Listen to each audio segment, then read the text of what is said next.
Back for another segment from performance on our LS3 upgrade here, or list of upgrades. We've got the our puller, our snap-on puller on the harmonic balancer. It's all set up, ready to go. Ironically, it's a 24 millimeter for the nut on the tool, as the same for our 24 millimeter factory harmonic balancer bolt, torque to yield. A little education here, people.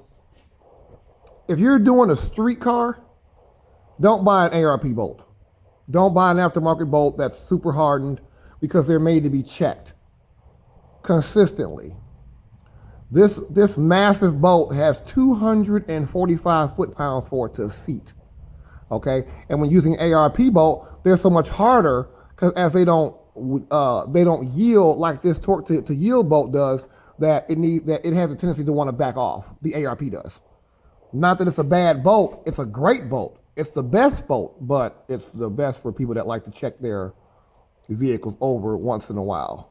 For you nitrous guys, supercharger guys, turbo guys, you just want to get into the LS3 and go. You're not trying to check, check the torque specification and make sure that your crank bolt is seated and properly torqued.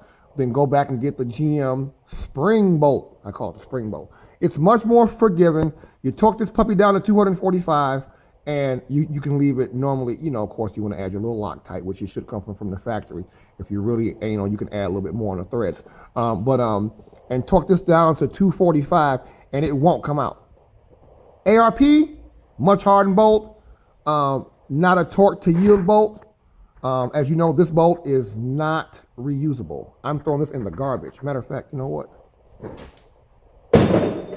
Okay, it's done. Now, we're going to go ahead and pull off our balancer, but just so that you guys know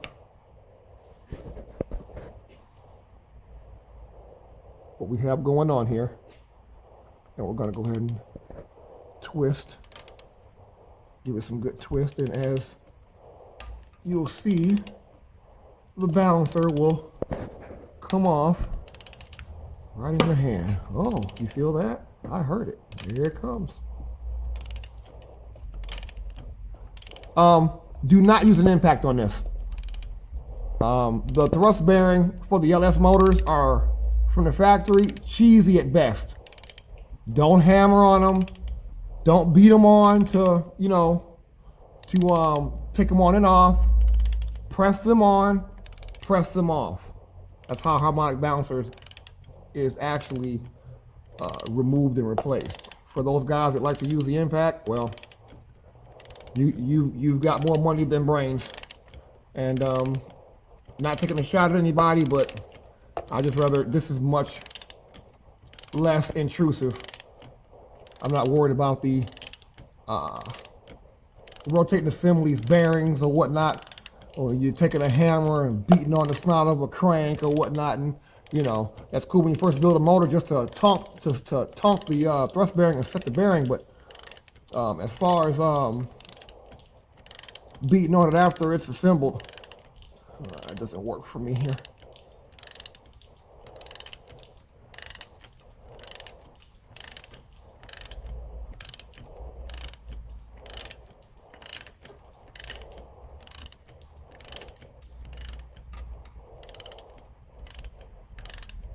And voila, you will now see, should come right on, put the socket on it. We're getting close too, so I believe we're already off here. Just to show you how much she's moved.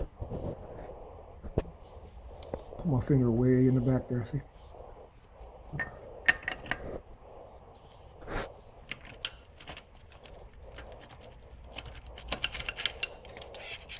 And there's our apparatus, our tool, and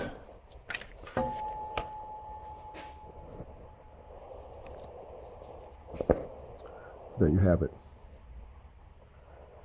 Junk off the motor, ready for the scrap yard. Now, one last thing. While you're here, Replace this seal. Don't put a brand new balancer on here, leaving this old seal here. Replace the seal. Most guys would even look at the chain. I actually tried to get the customer to take a look at the water pump, but they declined, so, you know, I work for the customer. But recommendation on a vehicle that takes this long to get into and to really get in and get this intrusive with it, whatever you think you need to change it now. All right, let's see what we're gonna do when we put our new balancer on. 313-736-4447.